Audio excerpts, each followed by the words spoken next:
बिस्मिल्लाहिर्रहमानिर्रहीम। अस्सलाम वालेकुम। आज 20 जनवरी है और दिन है सोमवार का। सुप्रीम कोर्ट ऑफ पाकिस्तान से एक बहुत बड़ी खबर सामने आई है। कमरे अदालत में क्या हुआ, मुकम्मल अहवाल आपके सामने रखेंगे। ये तो अंदाजा था कि आज कुछ बड़ा होगा, यही वजह है कि हम 9:30 बजे कमरे अदालत में मौजूद थे कि जैसे ही जजेस आएंगे तो कोई बड़ी चीज होगी। लेकिन और ये भी अंदाजा था कि कुछ ना कुछ तो अमीनुद्दीन खान साहब और याहिया अफरीदी साहब ने कर दिया होगा, लेकिन ये किसी के वहमो गुमान में नहीं था कि जस्टिस याहिया अफरीदी साहब इस हद तक चले जाएंगे जिस हद तक जस्टिस याहिया अफरीदी साहब इस निज़ाम को बचाने के हवाले से, 26वीं आईनी तरमीम को बचाने के हवाले से चले गए हुए हैं। मामला क्या है? मामला ये है कि केस टेकअप होता है कस्टम एक्ट के हवाले से। 3 रुकनी बेंच उसको सुनता है, जिस बेंच में मंसूर अली शाह साहब थे। मंसूर अली शाह साहब के साथ जस्टिस आयशा मलिक साहबा थी और इरफान सादात खान साहब थे।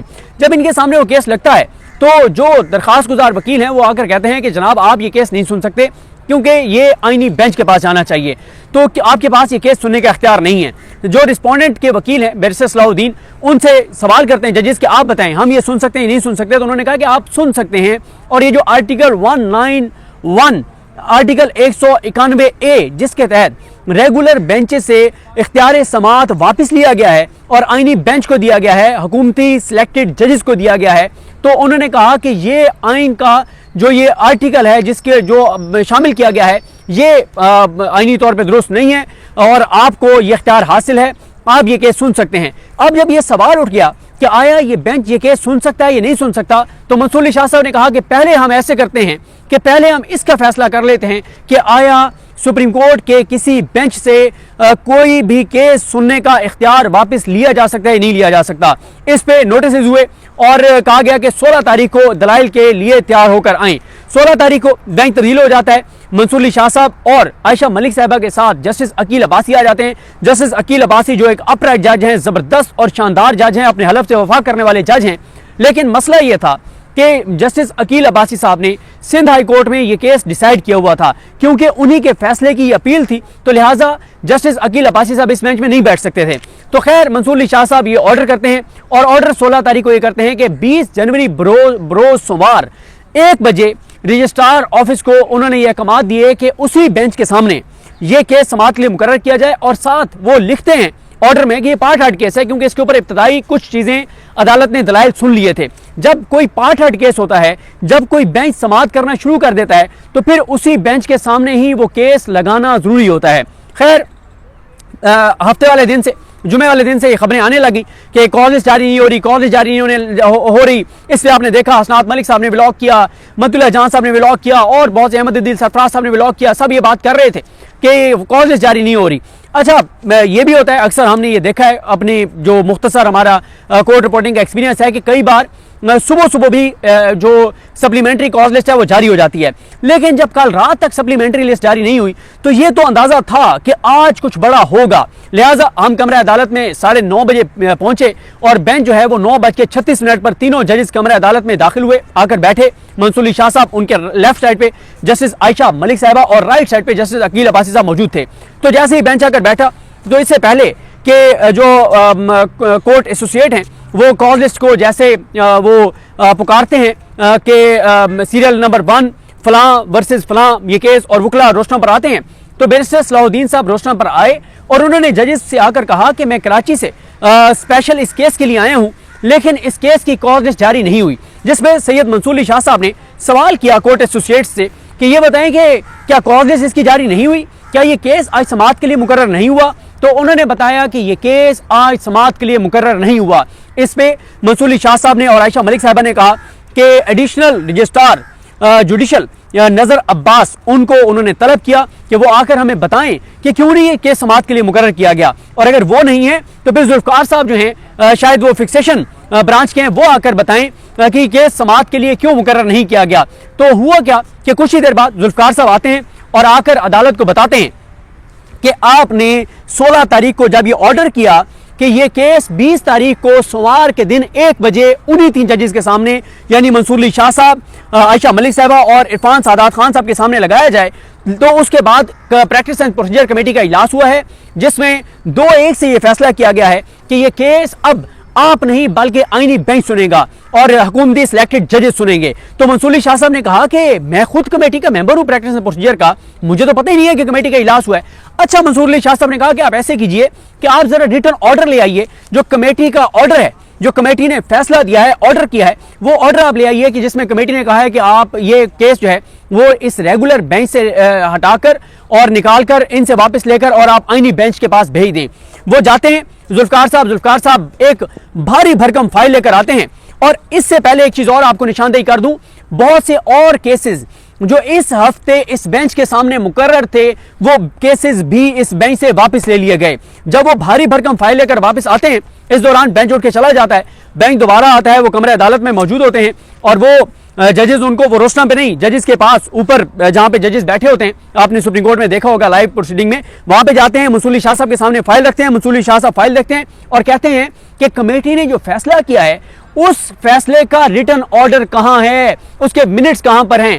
तो वो कहते हैं कि जी मिनट्स तो अभी जारी नहीं हुए। उन्होंने कहा कि ये बताएं आप ये क्या कह रहे हैं कि मिनट्स जारी नहीं हुए, रिटर्न ऑर्डर आपके पास है नहीं, तो फिर कैसे आप लोगों ने ये किया कि आपने वो केस समाअत के लिए मुकर्रर नहीं किया। मंसूर शाह साहब ने यह भी कहा कि हाँ, ये तो हो सकता है चलें कि आप कहें कि कमेटी ने 2-1 से, यानी मैं नहीं था, 2 जजेस ने बैठ के, याहिया अफरीदी साहब ने और उनके साथ अमीनुद्दीन खान साहब ने बैठ के बेंच तब्दील कर दिया, ये तो चलें एक लम्हे के लिए हम आपकी बात मान लेते हैं, लेकिन आज उसको समाअत के लिए मुकर्रर करना जरूरी था। यह कैसे हो सकता है कि एक जुडिशियल ऑर्डर हो और उस जुडिशियल ऑर्डर को एडमिनिस्ट्रेटिव ऑर्डर के जरिए चेंज कर दिया जाए, यह तो मुमकिन नहीं है।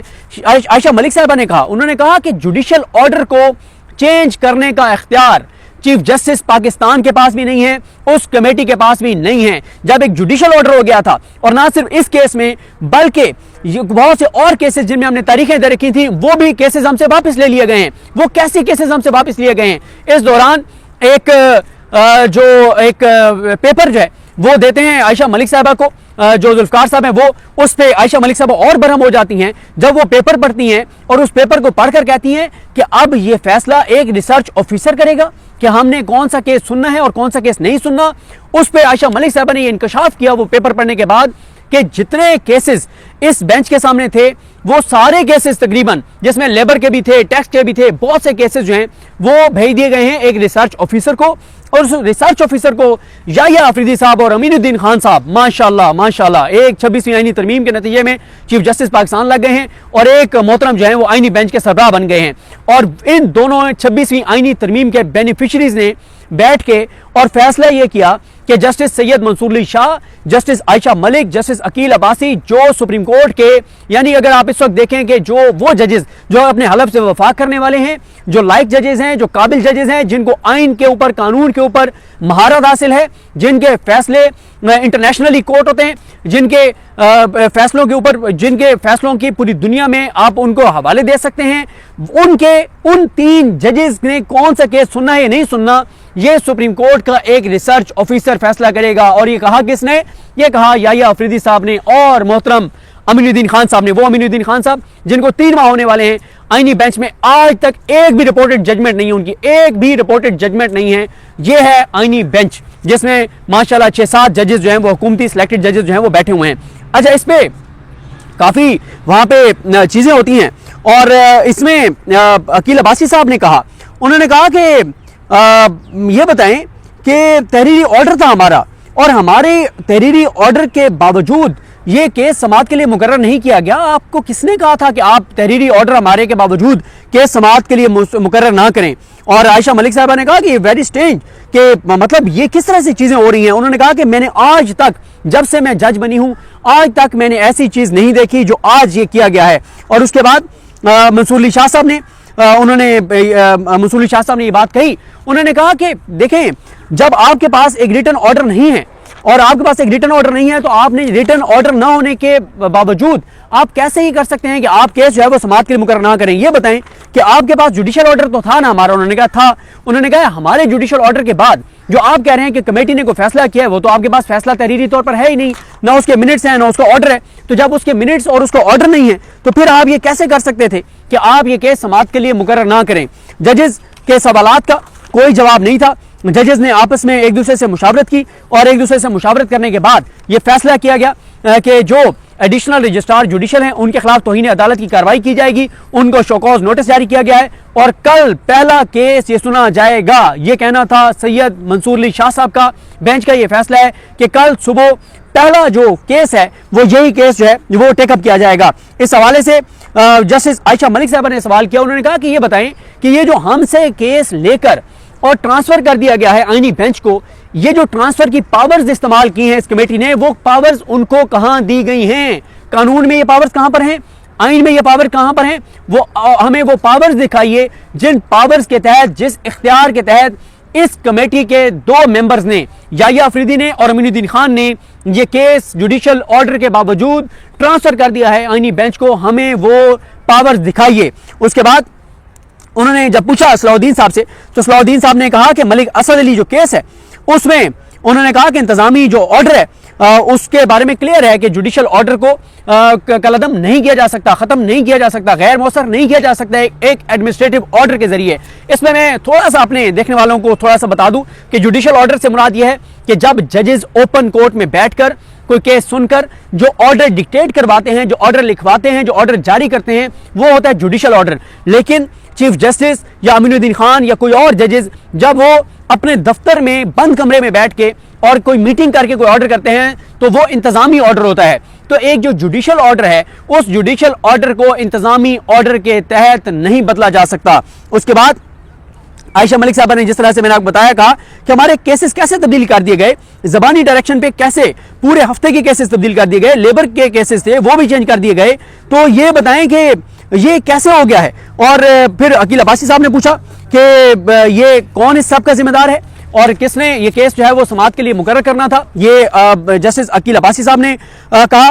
मंसूर अली शाह साहब एक ही नुक्ते पे बार बार कहते रहे कि जब हमारा जुडिशल ऑर्डर था तो हमारे जुडिशल ऑर्डर को जबानी जो हिदायत के जरिए जुडिशल ऑर्डर को कैसे चेंज किया जा सकता है। और फिर उन्होंने अकील अब्बासी साहब ने उन्होंने कह दिया शुरू में कि हम इस पर शोकॉज नोटिस जारी करेंगे। और साथ ही जब हवाला दिया असद अली केस का बैरिस्टर सलाउद्दीन साहब ने तो उसकी साइटेशन पूछी अकील अब्बासी साहब ने, उन्होंने कहा इसकी साइटेशन बताइए। और इस पे जो फोकस था आयशा मलिक साहबा का वो यही था कि एक रिसर्चर कैसे फैसला कर सकता है कि हमने कौन सा केस हमने सुनना है, कौन सा नहीं सुनना। कमेटी के पास कोई ऐसा इख्तियार नहीं कि वो बेंच तब्दील कर सके। और उन्होंने कहा कि मैंने इख्तिलाफ किया था वो जो केस था practice and procedure Raja Aamir case उसमें, और उस वक्त भी उन्होंने कहा कि जो बातें मैंने लिखी थी आज वो बातें दुरुस्त साबित हो रही हैं। और उसके बाद उन्होंने कहा मंसूर अली शाह साहब ने कि ये एक बहुत संगीन मसला है, ये बहुत एक संजीदा मसला है। उन्होंने फिर उसके बाद एक ऑर्डर लिखवाया और ऑर्डर में उन्होंने लिखवाते हुए उन्होंने ये सारी बात लिखवाई कि जब हमने एडिशनल रजिस्ट्रार को बुलाया वो अवेलेबल नहीं थे, जुल्फकार साहब आए, उनके पास कोई रिटन ऑर्डर नहीं है, कोई तहरीरी अहकामात नहीं है, कोई मिनट्स नहीं है, कोई जस्टिफिकेशन नहीं है कि आज के समाअत के लिए मुकर्रर क्यों नहीं किया गया। तो उन्होंने कहा कि ये अदालती जुडिशल ऑर्डर को इस तरह से फ्रस्ट्रेट नहीं किया जा सकता था, इस तरह से इग्नोर नहीं किया जा सकता था।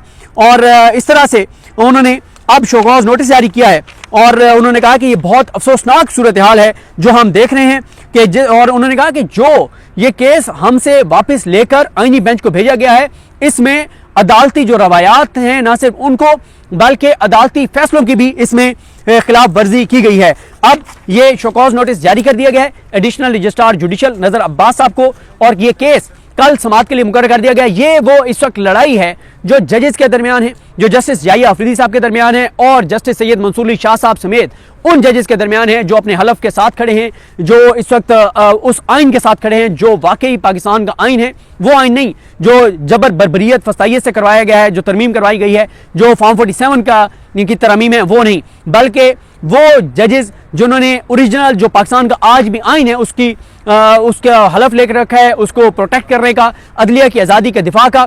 लेकिन जस्टिस याहिया अफरीदी ने जिस तरह से वर्बल ऑर्डर्स के जरिए ज़बानी अहकामात के जरिए ये जुडिशल ऑर्डर कलअदम करवाया है, ये काम तो यकीन कीजिए काजी फाइज ईसा ने भी नहीं किया था। याहिया अफरीदी साहब काजी फाइज ईसा साहब को भी क्रॉस कर गए हैं। और देखें यही वो वजह है, मैं आखिर में आपको एक चीज़ बता दूं कि इमरान खान साहब को जब उनको कुछ उनके दोस्तों ने जाकर ये कहा इमरान खान साहब को, और कहा कि खान साहब आप ये जब बार बार कहते हैं कि 26वीं आईनी तरमीम जो है 26वीं आईनी तरमीम को जो है वो मैं ख़त्म करवाना चाहता हूँ, 26वीं आईनी तरमीम ख़त्म होनी चाहिए, तो उन्होंने कहा खान साहब आप खुद अपना दुश्मन बना रहे हैं जस्टिस याहिया अफरीदी साहब जो चीफ जस्टिस पाकिस्तान हैं, जो इस वक्त अदलिया के एक सरबराह हैं, एक वालिद की हैसियत रखते हैं। अगर आप या 26वीं आईनी तरमीम को बार बार कहेंगे कि मैं ख़त्म करवाना चाहता हूं, तो याहिया अफरीदी साहब आपके साथ पर्सनल होंगे, आपको किसी अदालत से वो इंसाफ नहीं होने देंगे, किसी अदालत से आपके हक में फैसले मेरिट पर नहीं आने देंगे। उन्हें यह खौफ रहेगा कि अगर इमरान खान बाहर आ गया तो 26वीं आईनी तरमीम ख़त्म कर देगा, करवा देगा, प्रोटेस्ट करेगा। और 26वीं आईनी तरमीम के खत्म होने का मतलब यह है कि जो याहिया अफरीदी साहब के पास इस वक्त जो प्रोटोकॉल है, जो बड़ी गाड़ी है, जो बड़ा दफ्तर है, जो उनके पास इस वक्त इख्तियारात हैं, और फिर याहिया अफरीदी साहब अभी जब गए हैं कभी कश्मीर तो कभी कहाँ बताया गया है कि उनको सदर पाकिस्तान का प्रोटोकॉल दिया गया है। जो सदर Pakistan head of the state उनका जो एक प्रोटोकॉल होता है, वो सदर पाकिस्तान का उनको प्रोटोकॉल दिया गया है जहां जहां वो गए हैं। तो ये फिर ये सदर पाकिस्तान का प्रोटोकॉल भी नहीं रहेगा, ये इख्तियारात भी नहीं रहेंगे। तो ये इस वक्त सूरत हाल है। ये लड़ाई बड़ी गंभीर हो गई है, बड़ी संगीन हो गई है, बड़ी शदीद हो गई है। अब कल देखते हैं क्या होगा। अब होगा ये कि जस्टिस याहिया अफरीदी और जस्टिस अमीनुद्दीन खान और ये हुकूमत, ये निज़ाम एडिशनल रजिस्ट्रार को, इन सारों को बचाने के लिए एक्टिव होगा। और याहिया मंसूर अली शाह साहब ज़ाहिर है अपनी ये कोशिश करेंगे कि जो उन्होंने आइन का के ऊपर हलफ लिया हुआ है वो अपने हलफ से वफा करें। आयशा मलिक साहबा अपने हलफ से वफा करें, अकील अब्बास साहब अपने हलफ से वफा करें। एक तरफ इनके हलफ से वफा का मामला है, तो दूसरी तरफ 26वीं आईनी तरमीम को बचाने का मामला है। लड़ाई बड़ी शदीद होगी। लेकिन एक चीज़ मैं आपको बता दूं, जो मंसूर अली शाह साहब और आयशा मलिक साहबा कर रहे हैं, इससे कम अज़ कम तारीख में ये सुर्खरू होंगे कि इन्होंने अपने तौर पर जो ये कर सकते थे इन्होंने किया। लेकिन जाहिर है, और जो याहिया अफरीदी साहब हैं उनके हवाले से भी तारीख में लिखा जाएगा जो कुछ याहिया अफरीदी साहब कर रहे हैं। इस चीज़ से जुड़ी कुछ और भी इंफॉर्मेशन, पस पर्दा क्या चल रहा है, आगे क्या होगा, कल क्या होगा, इन तमाम चीज़ों पर नेक्स्ट वीडियोज़ में बात करेंगे। मुझे अपनी दुआ में याद रखें। अल्लाह करीम आप सबका हामी नासरो। अल्लाह हाफिज़।